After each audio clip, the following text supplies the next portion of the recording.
queridos internautas, sejam muito bem-vindos ao canal do Centro Espírita Jesus de Nazaré. Hoje nós estudaremos o Evangelho segundo o Espiritismo, no capítulo 10, Bem-aventurados aqueles que são misericordiosos, no item 14 e 15, Perdão das ofensas. Quantas vezes perdoarei a meu irmão? Vós lhe perdoareis não 7 vezes, mas 70 vezes 7. Eis uma destas palavras de Jesus que mais devem atingir vossa inteligência e falar mais alto ao vosso coração. Comparai essas palavras de misericórdia com as da oração, tão simples, tão resumida e tão grande em suas aspirações, que Jesus dá aos seus discípulos. E encontrareis sempre o mesmo pensamento. Jesus, o justo por excelência, responde a Pedro: Tu perdoarás, mas sem limites, perdoarás cada ofensa, ainda que a ofensa te seja feita frequentemente. Ensinarás aos teus irmãos esse esquecimento de si mesmo que os torna invulneráveis contra o ataque. Os maus procedimentos e as injúrias, serás brando e humilde de coração, não medindo jamais tua mansuetude. Farás, enfim, o que desejas que o Pai Celestial faça por ti.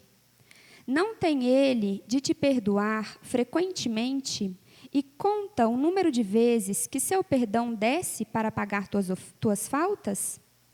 Escutai, pois, esta resposta de Jesus, e como Pedro, aplicai-a a vós mesmos. Perdoai, usai da indulgência, sede caridosos, generosos, pródigos, mesmo de vosso amor. Dai, porque o Senhor vos restituirá. Perdoai, porque o Senhor vos perdoará. Abaixai-vos, porque o Senhor vos elevará. Humilhai-vos, porque o Senhor vos fará sentar à sua direita. Ide, meus bem-amados, estudai e comentai estas palavras que vos dirijo, da parte daquele que do alto dos esplendores celestes está voltado sempre para vós, e continua com amor a tarefa ingrata que começou há 18 séculos. Perdoai, pois, aos vossos irmãos, como tendes necessidade que eles vos perdoem. Se os seus atos vos foram pessoalmente prejudiciais, é um motivo a mais para serdes indulgentes, porque o mérito do perdão é proporcional à gravidade do mal. Não haveria nenhum em relevar os erros de vossos irmãos se eles não houvessem feito senão ofensas leves. Espíritas, não ouvideis jamais de que tanto em palavras como em ações o perdão das injúrias não deve ser uma palavra vã. Se vós vos dizeis espíritas, sede-os, pois olvidai o mal que se vos pode fazer. Se não penseis senão uma coisa, o bem que podeis realizar. Aquele que entrou neste caminho, dele não deve se afastar, mesmo pelo pensamento, porque sois responsáveis por vossos pensamentos, que Deus conhece. Fazei, pois, que eles estejam despojados de todo sentimento de rancor. Deus sabe o que permanece no fundo do coração de cada um. Feliz, pois, aquele que pode, cada noite, adormecer dizendo: Nada tenho contra meu próximo. Simeão Bordeaux, 1862. Item 15. Perdoar aos inimigos é pedir perdão para si mesmo. Perdoar aos amigos é dar-lhes uma prova de amizade. Perdoar as ofensas é mostrar que se tornou melhor. Perdoai, pois, meus amigos, a fim de que Deus vos perdoe.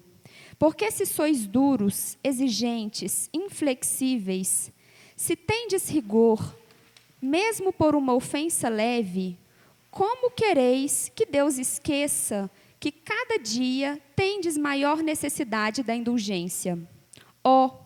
Ai daquele que diz: eu não perdoarei jamais, porque pronuncia sua própria condenação.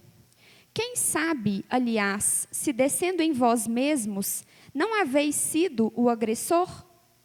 Quem sabe, se nessa luta que começa por um golpe de espinho e acaba por uma ruptura, não haveis iniciado o primeiro golpe?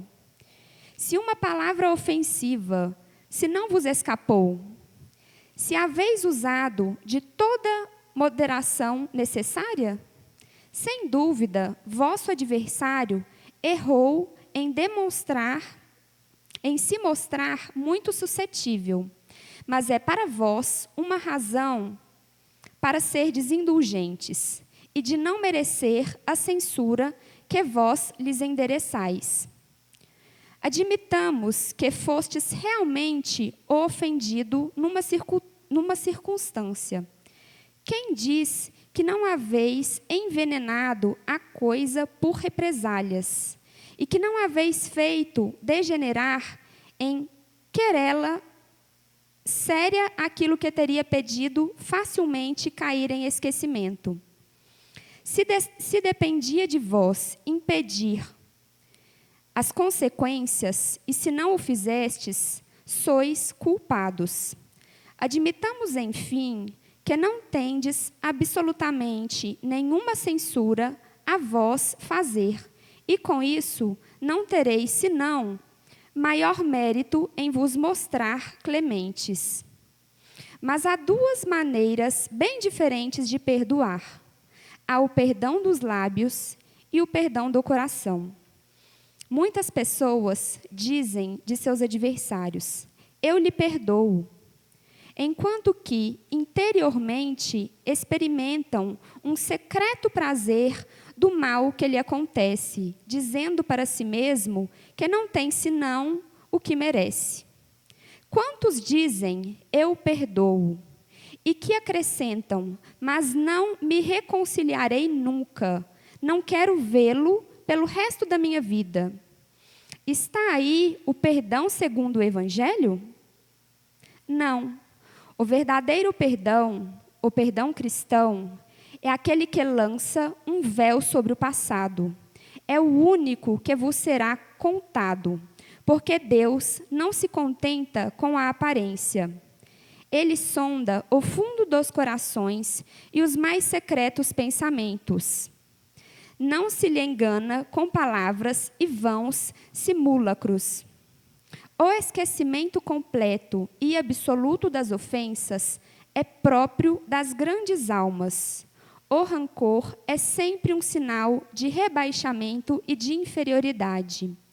Não ouvideis que o verdadeiro perdão se reconhece nos atos, bem mais que nas palavras. Paulo, apóstolo, Leão, 1861.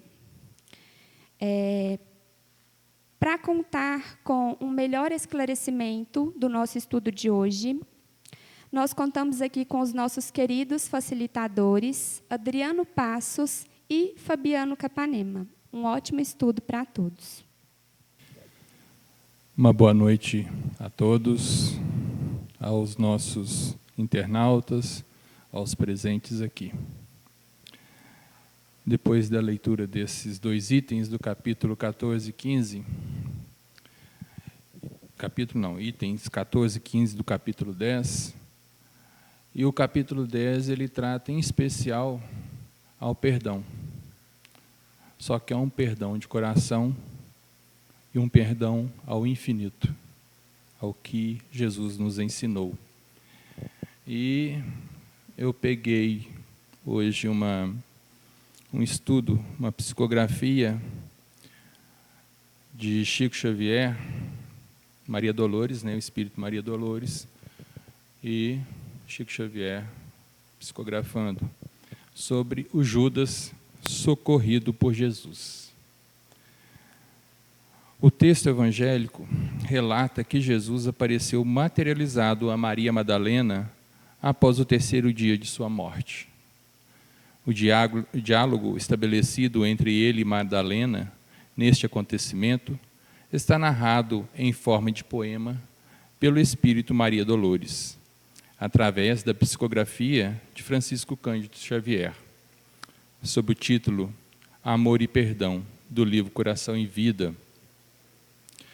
O final deste diálogo, apresentado a seguir, revela o imenso amor de Jesus, que após sua morte vai ao encontro de Judas, que se enforcou, ao constatar que o Mestre fora crucificado por sua culpa, de sua insensata ambição política.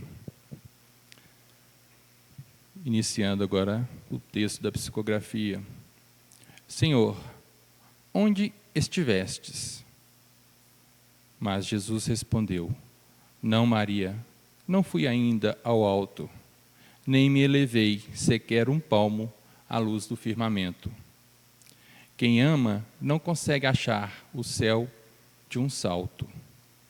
Ao invés de subir aos altos esplendores, desci, mas desci muito nos reinos inferiores. Despertando do túmulo, escutei os gritos de aflição de alguém que muito amei e que muito amo. Embora visse além a luz, sempre mais linda, sentia neste alguém um amado companheiro. Em crises de tristeza e loucura, fui à sombra abismal para a grande procura.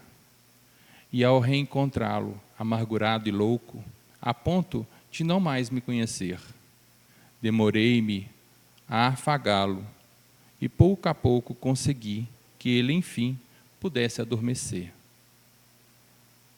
Senhor, interrogou Madalena, quem é o amigo que te fez descer antes de procurar a luz do Pai? Mas Jesus replicou em voz clara e serena: Maria, um amigo não esquece a dor de outro, amigo que cai. Antes de me altear a celeste alegria, ao sol do mesmo amor a Deus, em que te enlevas, vali-me após a cruz das grandes horas mudas e desci para as trevas, a fim de aliviar a imensa dor de Judas. Esta revelação, fim da psicografia, né? Agora vem um comentário. Essa revelação, via mediúnica, esclarecendo onde esteve o Cristo nos 3 dias após de sua morte, fato não registrado no Novo Testamento, demonstra, sobretudo, a extensão da infinita misericórdia de Jesus para todos os sofredores. Pai, perdoa-os, porque eles não sabem o que fazem. Então, Jesus, a gente costuma falar que Jesus foi exemplo de vida, né? Nós temos, o Evangelho é o exemplo da vida dele. E nós temos na doutrina espírita esse relato enriquecendo os seus ensinamentos logo após a sua morte física, né, na cruz, onde ele, saindo da cruz, não pensou 2 vezes em salvar aquele amigo que foi motivo de sua crucificação. Isso é o perdão que nós devemos ter.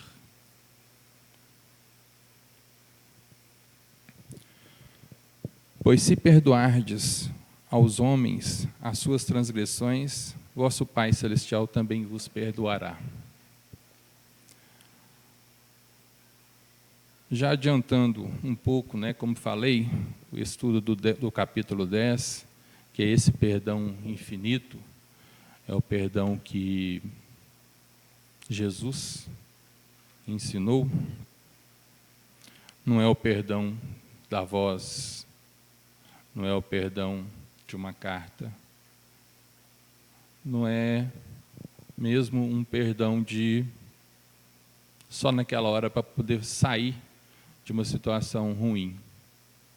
É o perdão do coração. O perdão restabelece nosso equilíbrio orgânico, Se a gente ficar guardando mágoas, ficar guardando rancores, é como se estivéssemos descarregando um lixo tóxico. E esse lixo tóxico, esse rancor, essa mágoa, esse perdão não dado de coração, ou se dado só de voz, da palavra só, ele vai voltar para a gente em forma de desequilíbrios hormonais. Muitas vezes, quando aparecem as nossas doenças, né, as nossas chagas, o nosso perispírito estava sofrendo e desalinhado, desequilibrado bem antes disso. Porque a doença, essas chagas, elas não são de fora para dentro, elas são de dentro para fora. Fabiano. Complementando alguns entendimentos que o Adriano fez para nós, e relendo alguns trechos do Evangelho com as instruções dos Espíritos, quando eles nos dizem que devemos percutir a inteligência e mais alto falar ao coração no que diz respeito ao perdão das ofensas. É um ato de desenvolvimento intelecto-moral do ser imortal. Todos nós, nessa busca pela nossa trajetória de felicidade, que está diretamente ligada ao desenvolvimento que a gente possa fazer em termos racionais, intelectuais, mas, acima de tudo, morais.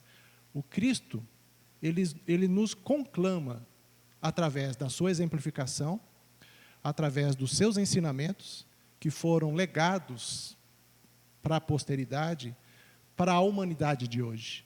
Nós todos, enquanto espíritos imortais, fizemos parte da história da humanidade. E nessa nossa trajetória individual, fomos construindo todo um desenvolvimento íntimo. Chegamos ao ponto em que nos encontramos hoje, numa sociedade em que a aristocracia que vai prevalecer, o poder do mais forte, não mais daquele que sobrepujava o seu irmão.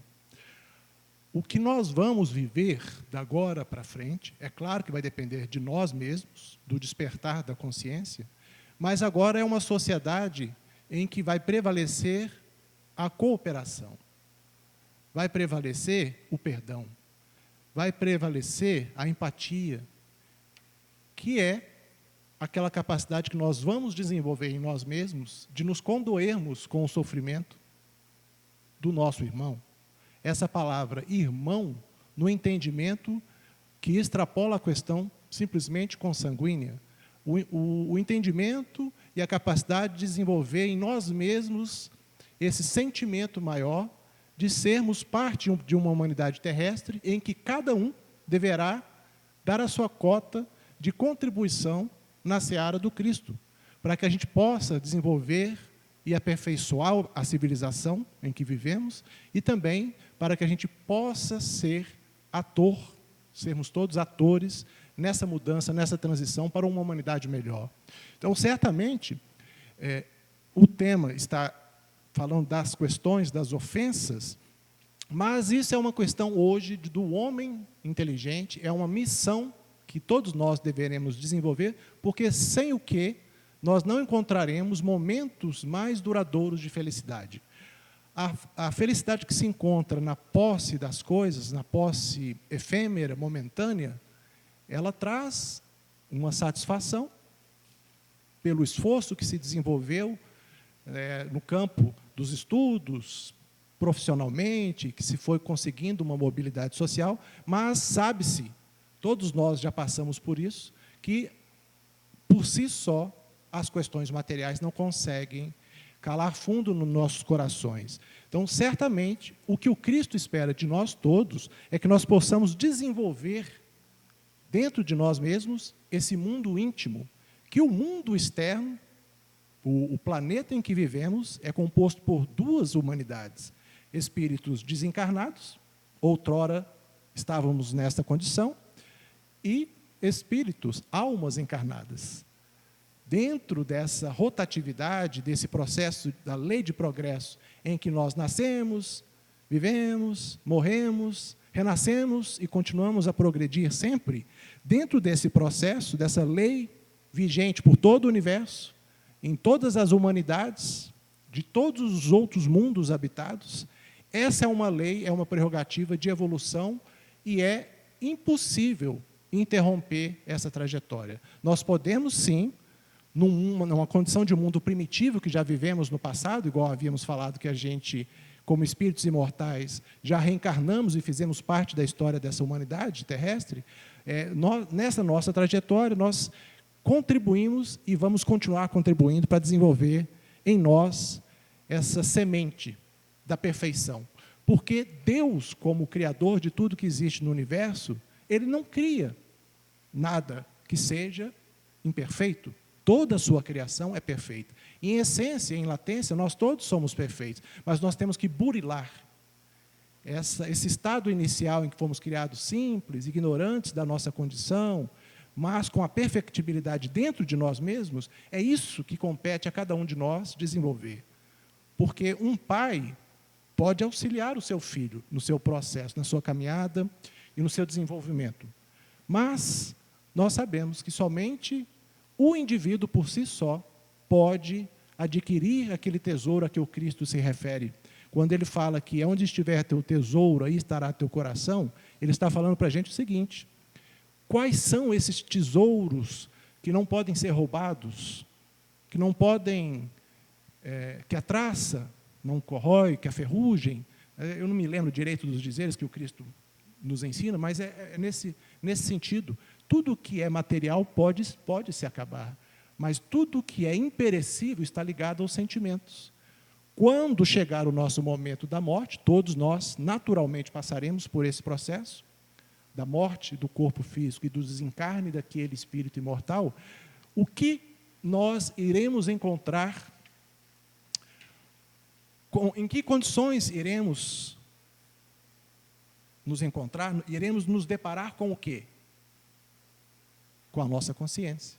Com a nossa consciência daquele sentimento de dever cumprido, de ter se esforçado ou não, de termos sido negligentes, de termos tomado conhecimento dos ensinos do Cristo e dos compêndios, dos ensinamentos que a doutrina espírita nos traz, porque quanto maior é o nosso desenvolvimento intelectual, maior será também a nossa responsabilidade diante dessas leis universais. Então, não basta só conhecer.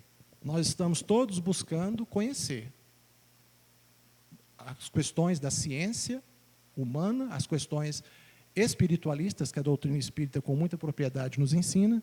Então, por si só, ao buscarmos isso, temos um movimento de interiorização desse conhecimento e que, a partir do despertamento da nossa consciência, nós teremos que trazer essas ações no bem para a prática da nossa vivência.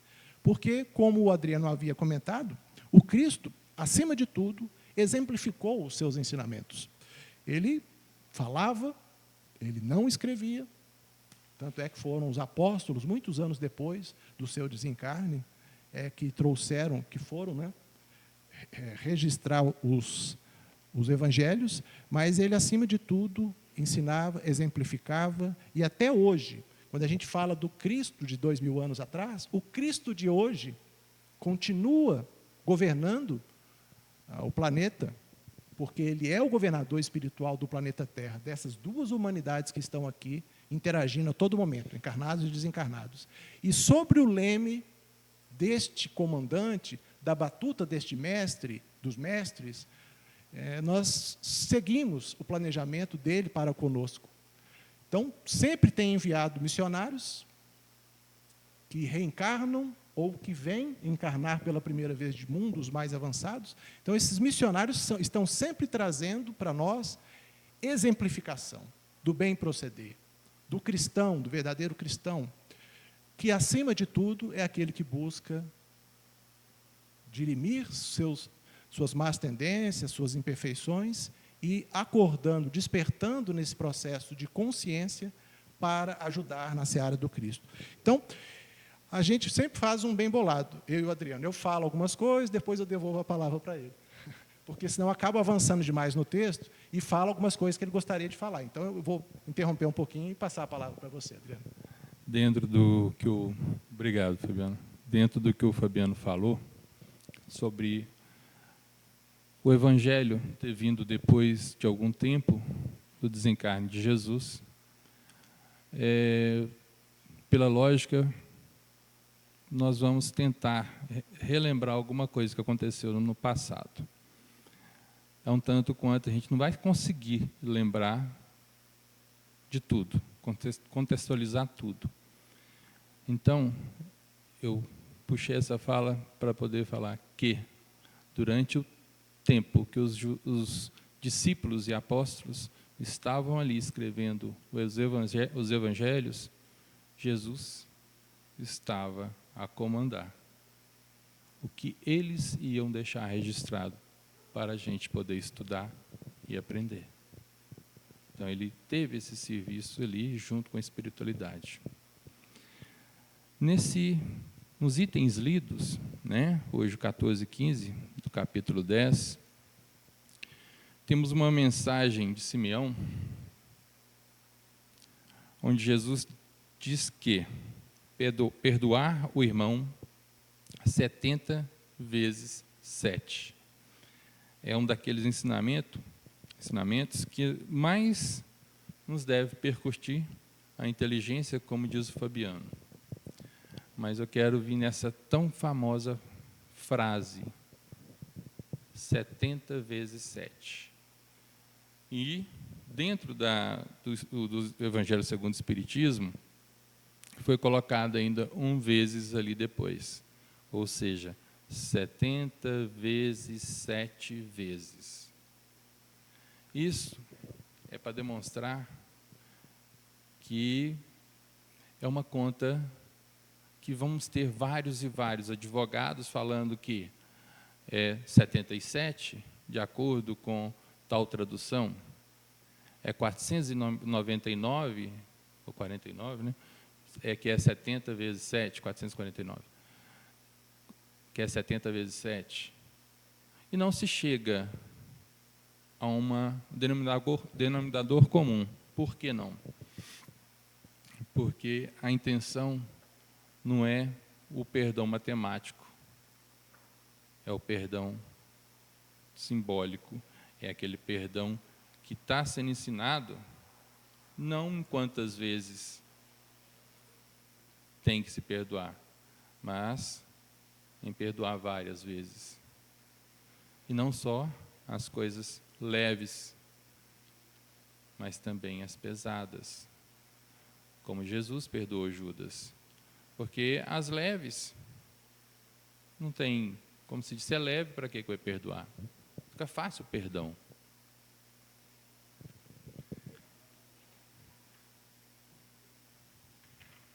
Separei aqui um outro trechinho para poder ler, sobre exatamente do perdão aos inimigos. Inimigos é pedir perdão para si próprio. Perdoar aos amigos é dar-lhes uma prova de amizade. Perdoar as ofensas é mostrar-se melhor do que era. E eu sempre falo que o maior de todos os perdões que nós temos que dar não é para o inimigo nem para o amigo, é para nós próprios. A partir do momento que nós aprendemos a nos perdoar, assim como aprendemos a nos amar, fica mais fácil perdoar e amar o próximo. O perdão do coração é aquele recomendado no Evangelho de Cristo, onde o ofendido esquece completamente as ofensas. Não é fazer uma troca, é um perdão altruísta, sem ter nada em troca. Perdoar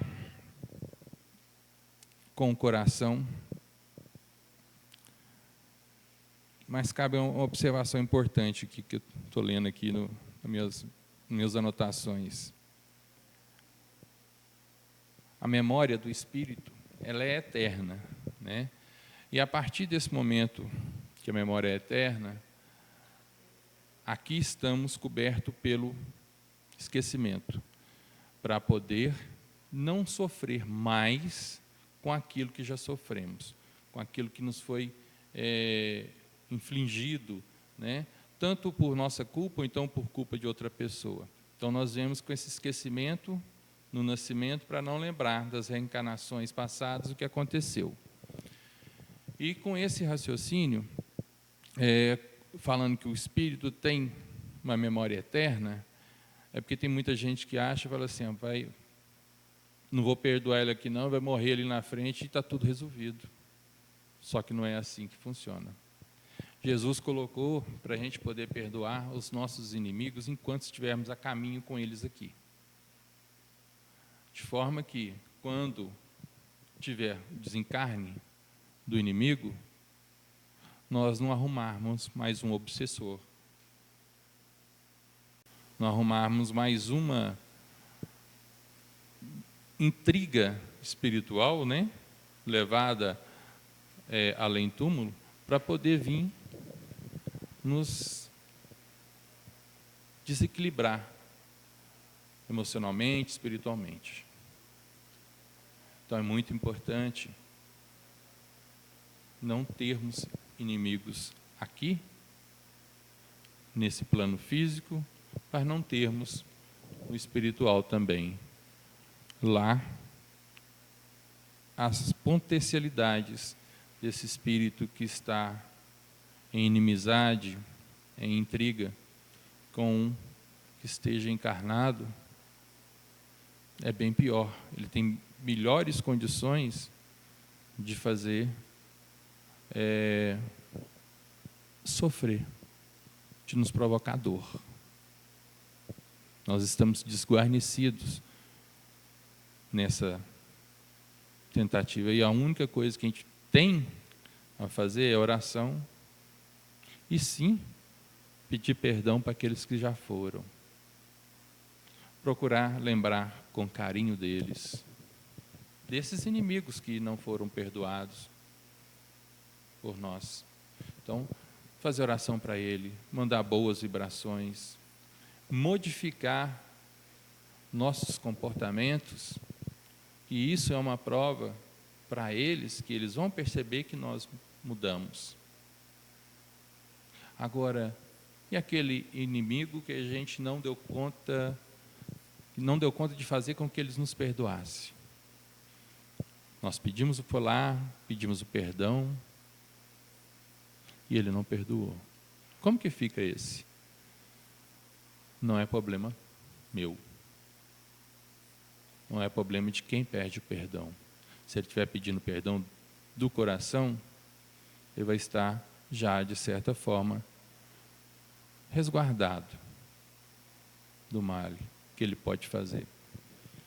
Ele que vai acertar depois as contas lá no resgate, ver o que vai fazer, né? Nós devemos sim pedir perdão, mas não obrigar o outro a nos perdoar. Isso fica a critério dele. E ele assume as consequências. Calçado na principal das leis, eu acho que a que mais estamos vivendo, né, desde há muito tempos atrás, 2.000 anos, 4.000 anos atrás, que é a lei de causa e efeito.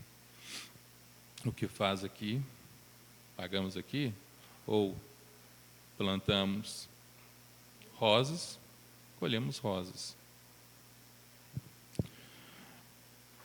Aí tem uma perguntinha que eu achei também nos meus estudos sobre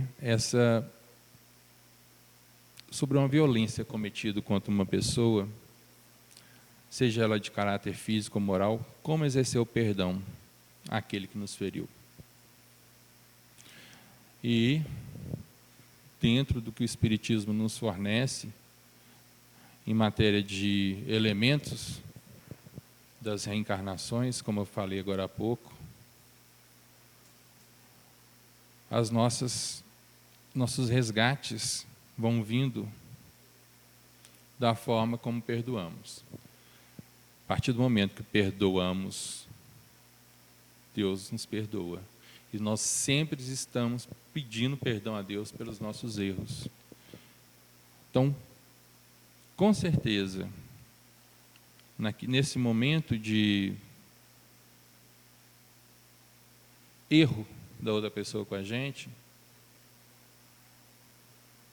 nós também temos que nos questionar sobre se teve alguma participação nossa. Igualzinho tem no item 15 uma série de perguntas sobre se realmente aquele ofensor fez de própria causa, se não foi provocado pela gente, se de algum modo nós não impedimos de fazer certas coisas. Então, existe um questionamento também, mais na frente nesse estudo, sobre a gente colocar isso, revelar um erro de uma pessoa, a intenção de um erro de uma pessoa. Aí nós perguntamos sobre até que ponto que esse erro vai afetar uma coletividade. Por exemplo, um erro de corrupção, ele vai acertar uma quantidade maior da sociedade, de modo que um furto de um shampoo, menos. Mas todos dois são repreensivos. Cada um com o seu peso na hora de resgatar. A corrupção com peso maior, o shampoo com peso menor. Agora, essa revelação que chega para a gente poder pegar e falar, revelar aquilo ali, a gente tem que fazer com muita consciência, pensando nas leis morais que estão dentro do Evangelho, segundo o Espiritismo, dentro do Evangelho, Novo Testamento, refletindo a forma de menos agredir aquele que está em erro. Então, faz parte da caridade esse nosso tratamento mais cuidadoso com esse agressor. Não só o nosso agressor, mas o agressor de uma sociedade. E pergunta, será que se esse mal estiver fazendo só para ele, só ele for sentir o que estiver fazendo? Aí nós nos perguntamos, ele é meu irmão. Eu não quero. O que eu não quero para mim, eu não quero para ele.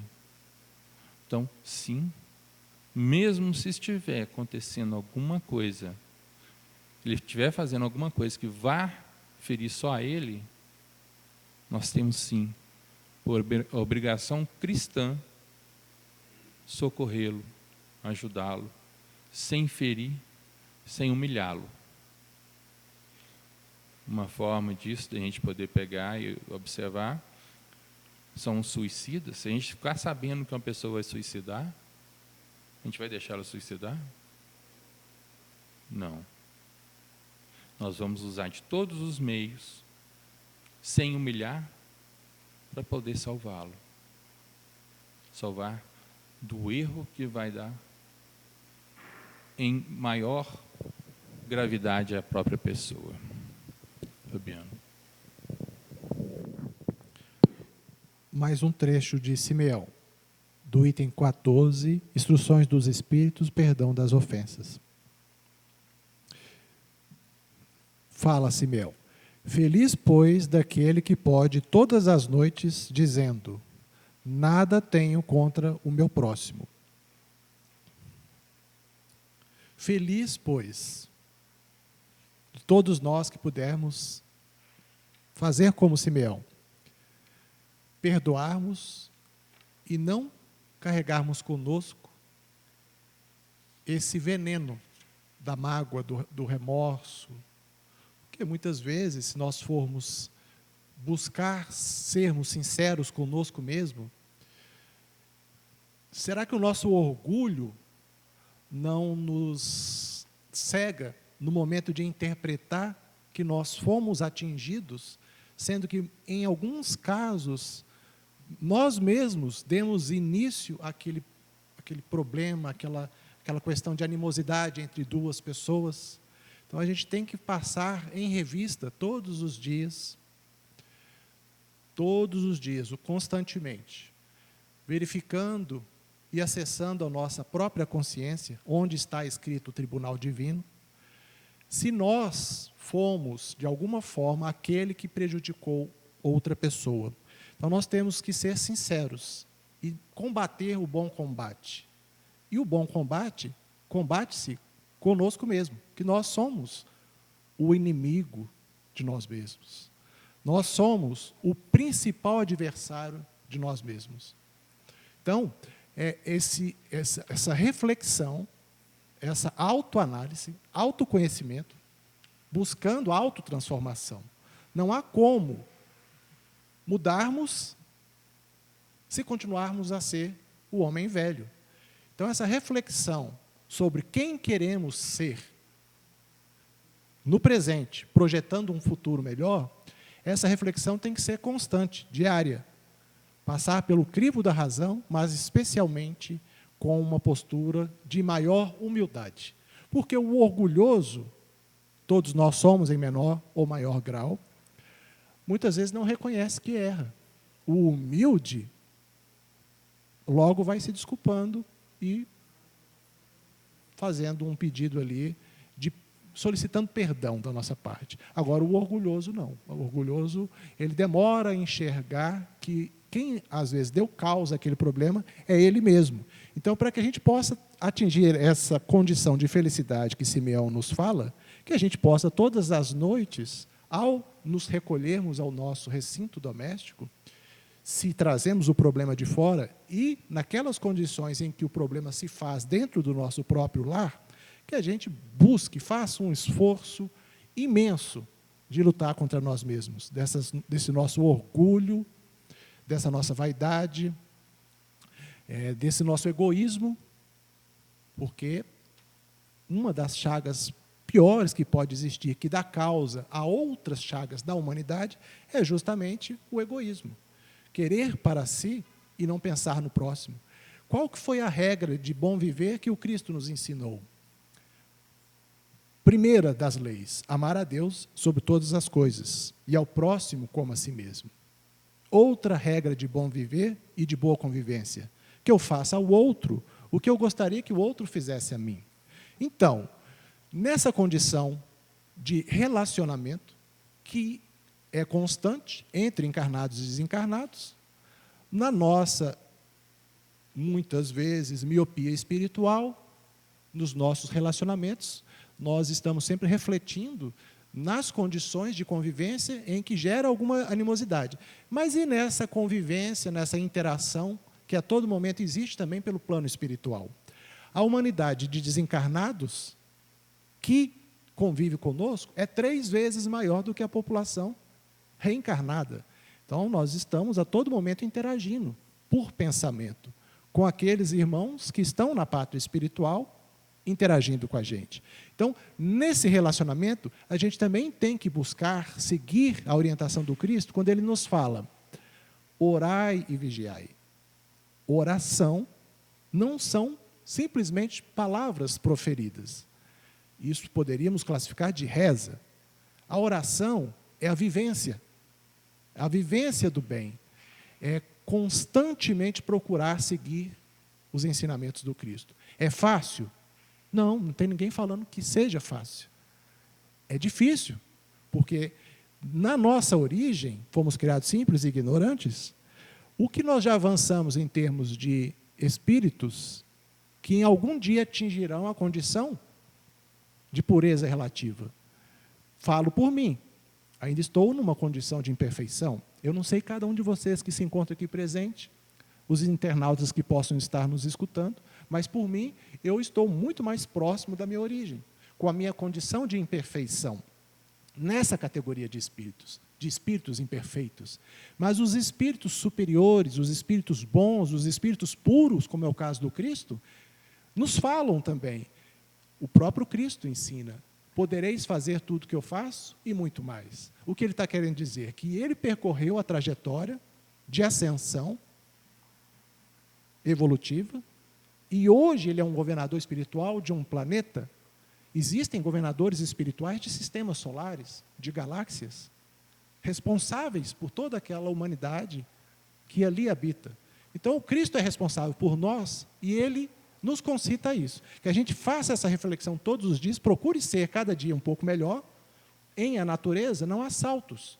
Na evolução dos espíritos também não.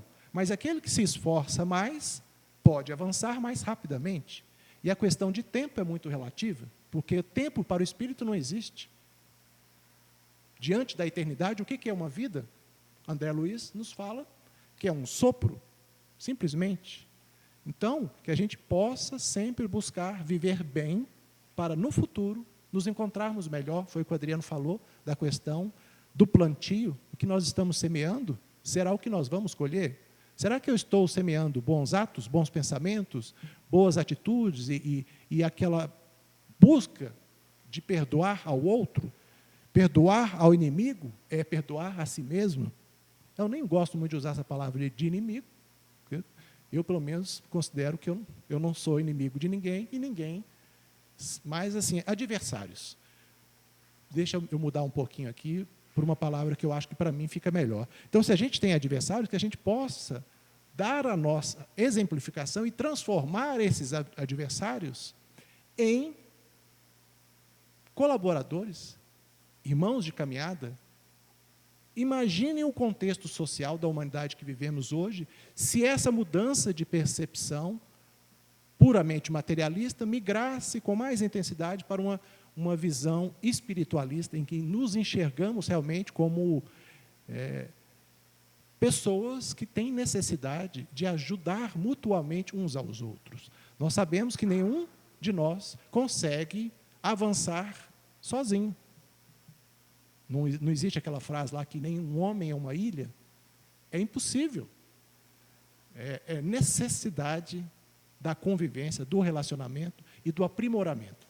Porque se você vive sozinho, você não vai ter aquela diferença de raciocínio, de comentários, de postura, que muitas vezes te dão exemplos para você também buscar ser igual. Você admira a pessoa que faz determinadas coisas e por similitude, você gostaria de ser igual, então aquilo ali faz um processo de emulação para a pessoa melhorar. Então, a convivência é necessária. E ela não precisa ser uma convivência com atrito, conflituosa. Não precisa. Amar como Cristo nos ensinou e continua ensinando, deveria ser simples. Somos nós que complicamos, principalmente por causa de nós mesmos. Então, eu vou encerrar aqui a minha fala sobre esse texto do perdão das ofensas e repassar a palavra para o Adriano para ele fazer as suas considerações finais. Obrigado. A última reflexão que eu queria deixar, antes eu quero comentar uma coisa. 2 itens tão ricos, a gente estuda tanto, e condensar isso num período tão curto é difícil, mas a gente tenta. Mas me veio aqui uma história de Gandhi, né, onde alguns opositores a ele estavam falando mal de Gandhi. E alguns amigos, ficando sabendo disso, o procuraram, falaram o que estava acontecendo, e Gandhi falou assim: eu não vou fazer nada. E as interrogações e as perguntas dos amigos, né, ele pegou e respondeu: ele tem todo o direito de pensar e de externar o que pensa. Eu vou lutar para ele ter esse direito de falar. Em nenhum momento vou entrar em choque com o que ele está falando. É o que ele pensa. Deixa ele externar. Isso não me ofende de forma nenhuma. Eu não me sinto ofendido com o que ele está falando. Por isso, acho inútil provocar uma desavença, acho inútil provocar uma inimizade. E, desse jeito, Gandhi ficou marcado como o homem da luta pela não violência. Ou seja, antes de ser solicitado o perdão, e até mesmo na prática do ato em si, em estar fazendo alguma coisa contra ele, ele já estava perdoando. Quem dera, dessemos conta de ser pelo menos um pouquinho assim. Então, agradeço o Fabiano, agradeço os internautas, a todos vocês. Uma boa noite, bons estudos. Fiquem com Deus.